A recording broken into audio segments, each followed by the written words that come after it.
Buenas tardes, talentos. Pues para mí es muy grato tener al CEO de BRIC, Alberto Padilla, quien nos hablará de cómo invertir en bienes raíces con ayuda de la tecnología. Bienvenido, Alberto. Muchísimas gracias, Ángel, y encantado de estar aquí con ustedes. Pues gracias a ti por este tiempo y pues vamos a empezar, ¿no? Yo quisiera saber, y creo que muchos de nosotros nos gusta saber qué hay, quién está detrás de un inversionista, quién es ese inversionista o quién está detrás de una empresa que está posicionándose o cómo llega a esa posición. Me gustaría que te presentaras, Alberto. ¿Quién es Alberto Padilla? Claro, con mucho gusto, Ángel. Pues mira, les platico. Yo soy un emprendedor que lleva ya más de 10 años en este tema de emprendimiento de empresas tecnológicas. Antes de eso, fui un empleado de varias empresas, unas de consultoría. Empecé mi carrera profesional en Monterrey y empecé junto con un par de amigos, ahora mis socios, una empresa que nuestro objetivo era crear y operar empresas en Internet, ¿no? Para atender diferentes soluciones. En el camino y tuvimos éxitos y fracasos, aprendimos mucho de los fracasos y tuvimos la fortuna de ser, vamos a decir, de esta nueva generación de emprendedores de tecnología que lleva tal vez unos 8 o 10 años, ser de los primeros en poder tener como le dicen, un exit, es decir, haber podido vender una de nuestras empresas en este caso fue un grupo internacional y poderle haber generado un retorno positivo a nuestros inversionistas. Esa primera empresa fue Aventones, nos dedicamos a hacer carpooling para empresas. Y bueno, teníamos dos productos, uno para corporativos y otro para abierto al público. Y de ahí, bueno, he hecho varias empresas, algunas vivas, otras que ya no funcionaron, pero desde el 2015 empezamos Brick.mx con la intención de hacer accesibles los bienes raíces a todos, y yo desde el 2017 la dirijo como en tiempo completo, entonces ya llevamos un ratito en este tema de específicamente crowdfunding, ¿no? Y eso es lo que hago yo, siempre he estado más como conectando el lado de negocios con el lado de tecnología. Ese ha sido mi rol dentro de las empresas, haciendo que los equipos de desarrollo de software puedan entender qué hacer y el equipo de negocios pueda entender qué pedir al equipo de software, ¿no? Ese es básicamente mi rol. Oye, Alberto, y dentro de Brick, ¿cuál sería su objetivo? ¿Cuál es el objetivo por crearse este Brick? ¿Cómo surge la idea o cómo te juntas con esos socios? Sí, mira, y justo están relacionadas porque nosotros cuando tuvimos esta salida, es decir, cuando vendimos una de estas empresas, por primera vez como emprendedores tuvimos lana, ¿no? Muchas veces los emprendedores lo último que tienen es dinero para ellos mismos, ¿no? Siempre es inyectarle todo a sus empresas y sacrificar sus sueldos. Pero bueno, cuando llega este momento, pues por fin nos cae así una inyección de cash interesante y lo que hacemos mi socio y yo es ponernos a invertir en varias cosas, y una de las cosas en las que invertimos fue en bienes raíces. Y luego dijimos, oye, pues, ¿qué te gustó más de invertir? No, pues a mí esto. Y todos dijimos, me gustaría seguir invirtiendo en bienes raíces. Pero tampoco fue así como muchísimo dinero para comprar miles de inmuebles. Entonces dijimos, ¿cómo le podemos seguir haciendo para seguir invirtiendo? Entonces decidimos juntarnos varios amigos y decimos, oye, ¿por qué no entre nosotros compramos un departamento, lo rentamos o compramos un local comercial? Y al final del día dijimos, oye, esto suena atractivo no solo para nosotros, ¿por qué no lo hacemos para más gente? Y nos pusimos a averiguar y digo, no éramos, y esto es como muy latente normalmente en México y en Latinoamérica, muchas veces en Inglaterra, en Estados Unidos, en Asia, ya hay ideas que están funcionando en temas que tú puedes tropicalizar. Entonces nos pusimos a ver qué ya había al respecto y encontramos justamente el mundo del crowdfunding o del fondeo colectivo. Entonces se nos ocurrió hacer una empresa de fondeo colectivo, pero para invertir específicamente en bienes raíces. Entonces surgimos justamente con esa, vamos a llamarle esa misión, de hacer que cualquier persona pudiera invertir en bienes raíces, por ahora en México, ¿no? De hecho, tenemos le llamamos el BHAG, que es el Big Hairy Audacious Goal, o sea, como nuestra meta así ambiciosa, más grande dentro de la empresa, es que todos los mexicanos tengan por lo menos un peso invertido en proyectos que le generen un retorno económico, pero a la vez un crecimiento a su ambiente, ¿no? Es decir, que sean productivos económicamente.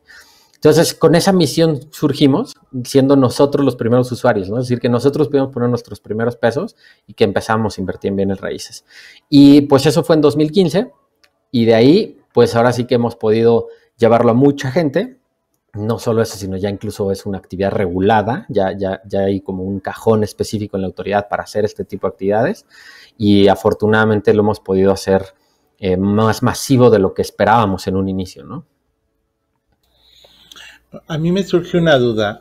Hablas de crowdfunding y el crowdfunding, pues por lo regular lo utilizan los proyectos, pues para tener el primer tipo de fondeo, ya sea, pues, vamos por los canales regulares, ¿no? ¿Cómo combinas el crowdfunding con los bienes raíces? Eso a mí me llama la atención. ¿Cuál es la práctica o el proceso que lleva ahora el crowdfunding con los bienes raíces? Sí, claro, y es muy buen punto que comentas, Ángel, porque normalmente el crowdfunding donde más lo vemos es en estos proyectos o esta famosa página Kickstarter, por ejemplo, ¿no? En donde subes un proyecto y pues consigues lana, pero son proyectos de, bueno, hay un proyecto de una hielera, hay un proyecto de una película, hay un proyecto de no sé qué, ¿no? Y eso, ¿cómo llevarlo a bienes raíces? Bueno, fue justamente nuestra primera tarea, ¿no? Dijimos, oye, bueno, bienes raíces, pero ¿qué? ¿Qué vamos a hacer? ¿Comprar bienes raíces? ¿Qué vamos a hacer con eso? Y nos pusimos a averiguar qué había vamos a decir, en la cadena de suministro de los bienes raíces, ¿no? ¿Cómo era esa cadena, no? O sea, desde que se empieza un proyecto hasta que se termina, ¿qué etapas hay? Y nos dimos cuenta que había una área de oportunidad muy interesante, que es normalmente un proyecto de inmuebles, como surge es, pues alguien compra un terreno o alguien identifica una oportunidad de un terreno, compra el terreno, edifica algo y luego ya sea que lo vende o se pone a operarlo, ¿no? Resulta que para la edificación, es decir, para la construcción del inmueble, había muy pocos tipos de financiamiento, o sea, mejor dicho, había 3 tipos de financiamiento, pero no muy, es decir, no muy ágiles para todos los sectores. Es decir, ¿cómo se financia la construcción de un inmueble? Primera opción es ir a un banco y pedir un crédito. Y hay un producto especial de los bancos que se llama el crédito puente, que es para que tú como desarrollador inmobiliario financies tu obra. Desafortunadamente es muy poco ágil y normalmente solo funciona para proyectos muy grandes, porque el banco en proyectos chicos tal vez no va a pelarte tanto. Nos tocó ver casos de desarrolladores que necesitaban 50 millones de pesos y lo atendía la misma persona en sucursal que le abría una tarjeta de crédito con 7,000 pesos de línea, ¿no? Entonces era como que no era ágil. Luego, ¿qué pueden hacer los desarrolladores? Pues lo que normalmente hacen es las preventas. Es decir, antes de siquiera empezar, dicen, bueno, pues yo empiezo a vender con una maquetita y con un modelo 3D, pues yo me pongo a vender, me van pagando, les doy un descuento y luego ya me pongo a construir.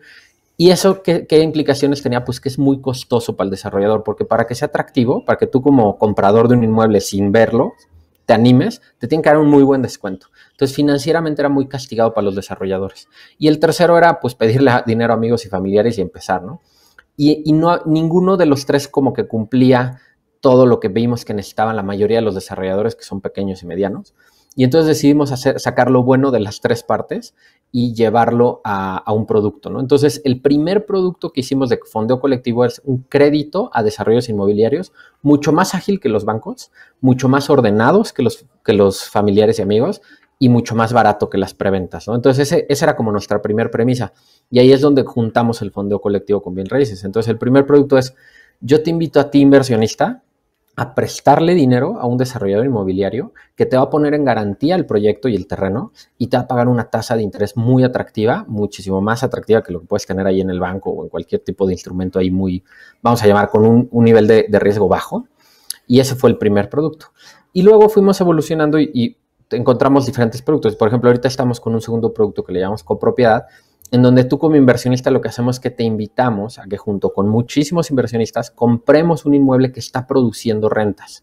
Entonces compramos ya sea una plaza comercial o compramos un hotel o compramos un parque industrial y todos, bueno, hay un operador que es el que va a hacer el cobro de las rentas, negociar los contratos, etcétera, y simplemente va a repartir las rentas o lo que sobre las rentas a los dueños del inmueble, ¿no?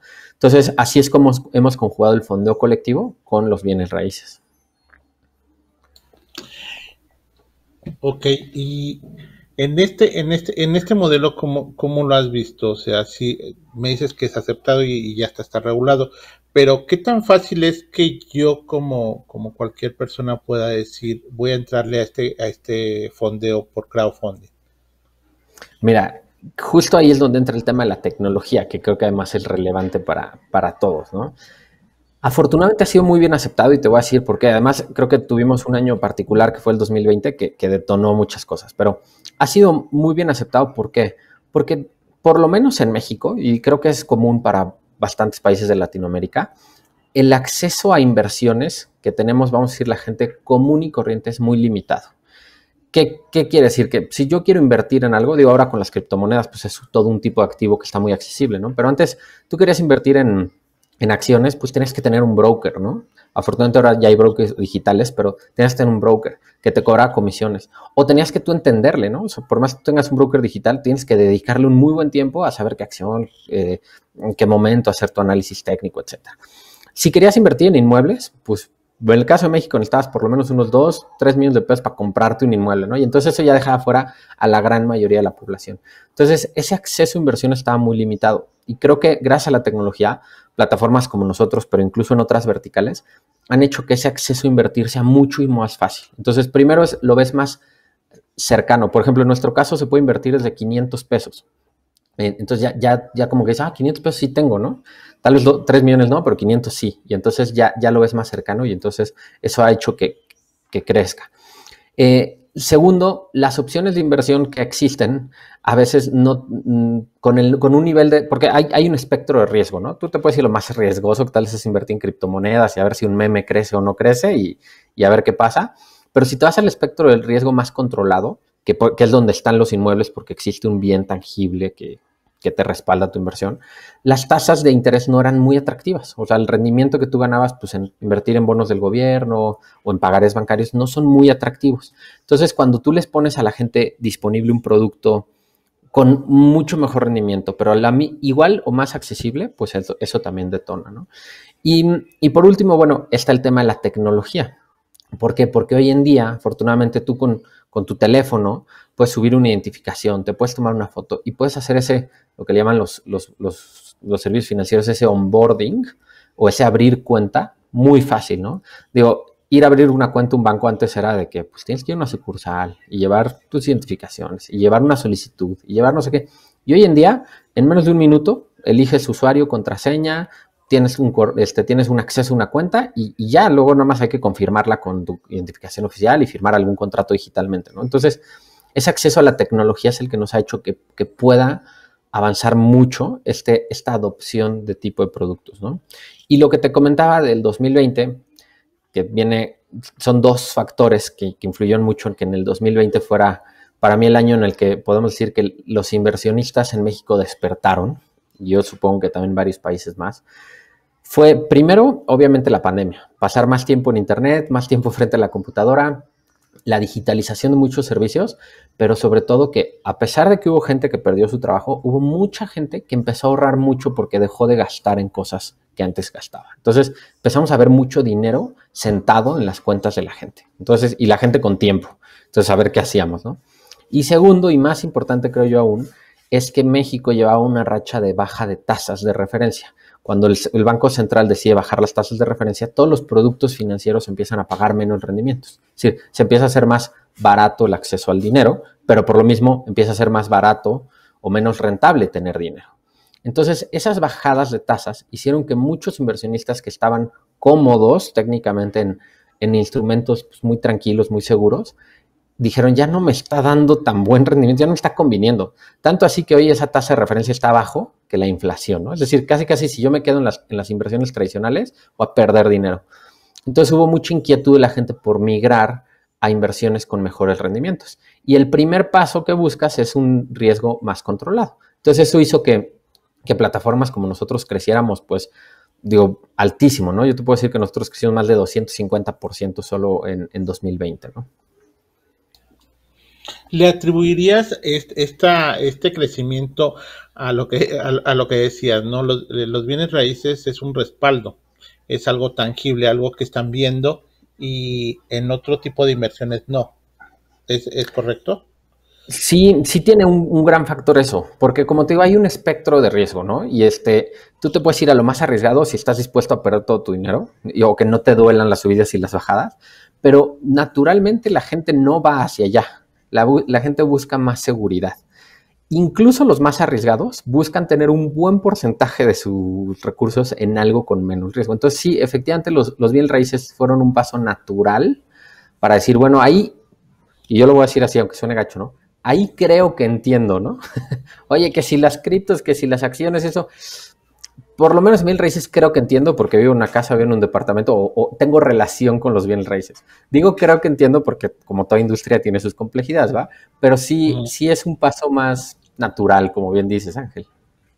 Sí, creo que como bien dices, la pandemia nos ayudó pues a no gastar tanto, a visualizar que necesitamos hacer inversiones, el que pues también tenemos que tener una seguridad porque prácticamente pues sí podemos invertir en algunas acciones o en algunos instrumentos, pero forzosamente tenemos que tener una seguridad de que pues no vamos a perder ni todo nuestro capital, ni vamos a estar en hoy sí funcionó, mañana quién sabe, ¿no? Creo que las bienes raíces creo que llevan, tienen un stop de seguridad y tienen Claro. una parte de riesgo, pero un riesgo muy controlable que no hace que pierdas tu capital al fin del día.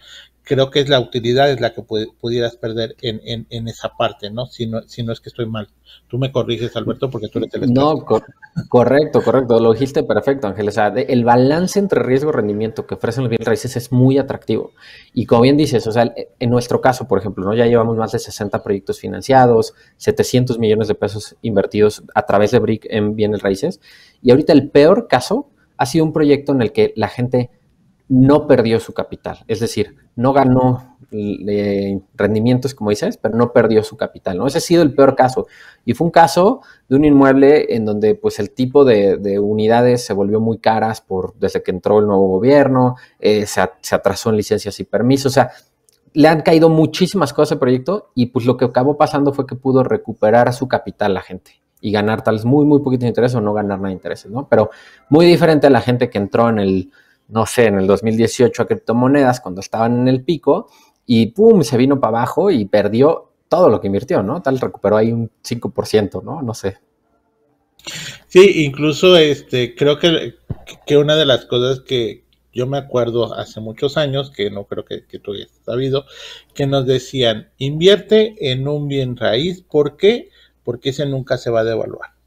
Ese siempre va a tener un poder adquisitivo mayor.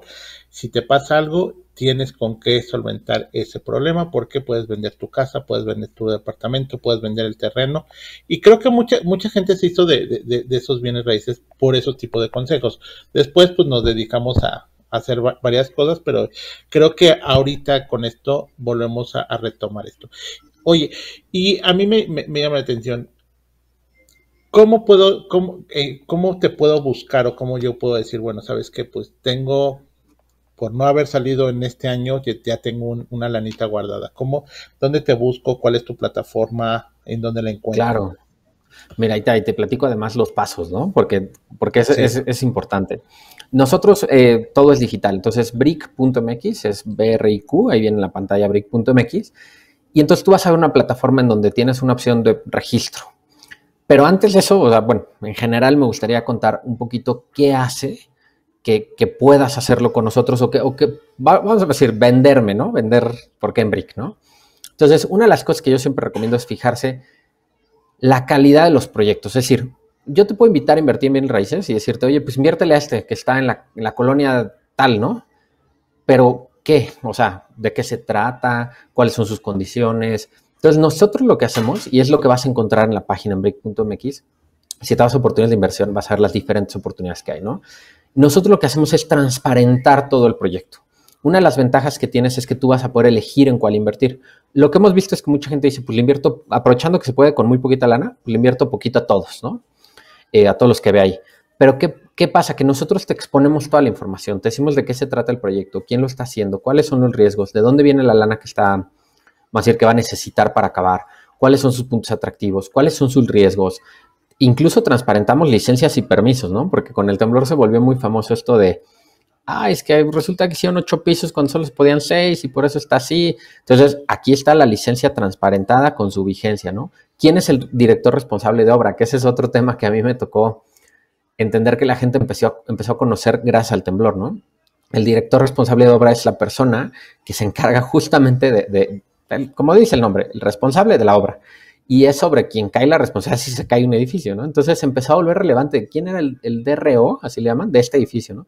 Entonces nosotros te ponemos ahí nombre e identificación del director responsable de obra, del representante legal. Entonces te damos toda la información muy digerida, ¿no? Tampoco pedimos que le dediques 8 horas a investigar el proyecto, pero tal vez con 20 minutos de lectura vas a tener muy buena información sobre en qué estás invirtiendo, ¿no? Entonces, ¿cómo funciona? Es tú te metes a la página, en el registro te vamos a pedir usuario, contraseña, lo único que necesitas es tener cuenta de banco. Eso sí, oye, no, es que yo tengo mi dinero en el colchón, pues desafortunadamente y por regulación no podemos, solo vamos a poder recibir el dinero si lo transfieres desde una cuenta de banco que esté a tu nombre. Nada de que es que va a depositar mi novia por mí. Bueno, si deposita tu novia por ti, la inversión es de tu novia, ¿no? Entonces tienes que invertir desde una cuenta de banco a tu nombre. Entonces tú te registras, te vamos a pedir nombre, usuario, contraseña y RFC. Y una vez que te registras, tú dices, mira, me gustó esta, le pones quiero invertir y te van a salir las instrucciones para depositar. Entonces tú haces una transferencia a una cuenta concentradora, que te digo, somos una entidad regulada, entonces una cuenta concentradora regulada. Y mientras tu dinero va esperando, es decir, vamos a pensar que se necesitan 5 millones y tú invertiste pues 10,000 pesos. Entonces, en lo que vamos juntando esos 5 millones, tu dinero se invierte en un fondo de renta fija con liquidez diaria. O sea, es algo muy, muy seguro, muy, muy básico, pero para que no esté ahí sentado, ¿no? Y vamos a decir, ahora sí se consiguieron los 5 millones. Entonces, te vamos a pedir en el camino que firmes un contrato que se firma de manera digital ahí mismo en la plataforma. Y una vez que está listo, vamos nosotros a firmar en tu nombre todos los papeles con el desarrollador, que si la garantía hipotecaria, que si el contrato de crédito o dependiendo del tipo de proyecto, ¿no? Y ahora sí, en el momento que firmamos, le entregamos el dinero al desarrollador y empieza ahora sí el plazo. Empieza a generar tus intereses, todo. Y nosotros, por ti, vamos a ir dándole seguimiento. ¿Qué quiere decir? Nosotros vamos a estarle exigiendo al desarrollo inmobiliario que te vaya reportando avances, cómo va la obra, cómo van las ventas, si hay temas de permisos, cómo van los permisos. Incluso nosotros vamos a hacer seguimiento. Entonces, nosotros te vamos a poner noticias seguidas en la plataforma. Tú vas a poder ver ahí todas las noticias de cómo va, de cómo vemos, si va a tiempo, ¿no? Y no solo eso, vamos a cobrar por ti. Cuando toque pago, porque pago de intereses pueden ser trimestrales, mensuales. Cuando toque pago, nosotros vamos a ir cobrando. El desarrollador paga esta misma cuenta y automáticamente se dispersa a todos los inversionistas. Y no solo eso, sino además nosotros nos vamos a encargar de que se hagan las retenciones de impuestos necesarias para que para ti tenga la menor carga de trabajo posible, ¿no? Y así es como funciona. Yo he visto casos que en menos de 5 minutos invierten. O sea, de que desde que se mete en la página y realizan su transferencia en 5 minutos, ¿no? Eso es como puede suceder. No, pues súper fácil. Creo que manejas también lo de la seguridad por la regulación, que esto también es muy importante. Las regulaciones que creo que en todos los proyectos que están saliendo hoy en día, pues las regulaciones son las que más están pesando hoy en día, ¿no? Para que salga un proyecto, un producto nuevo, debe de cumplir con esas normas y reglas que te piden, ¿no? Y esa regulación pues está muy explícita. Pues mira, ya estamos a punto de terminar nuestra entrevista contigo, esta participación, y me gustaría que nos dijeras un último comentario, dónde los buscamos, si hay algún otro proyecto que ustedes quieran comentar, o algo que nos quieras decir para cerrar esta participación. Claro que sí, Ángel, y de antemano muchas gracias por el espacio, por el tiempo y por acompañarme durante esta participación. Pues yo les diría nada más, primero, bueno, del lado de emprendimiento, pues que se animen. En mi caso ha sido, pues, animarme. Ya llevo un buen rato acá, pareciera que llevo, o sea, a mí muchas veces me dicen, oye, pero Brick debe ser gigante, es una empresa, bueno, pues empezó con una persona, ¿no? Empezó con 2 personas, entonces que se animen. Y del tema de las inversiones, para mí sí ha sido como dice, ¿no? Como que me ha abierto los ojos.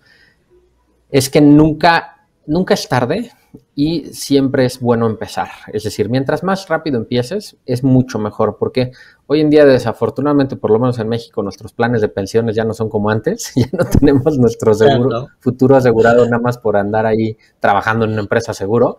Tenemos que ponernos las pilas, y pues qué mejor que empezar a poner algo de tu dinero a moverse, ¿no? Y a generarte ingresos por ti.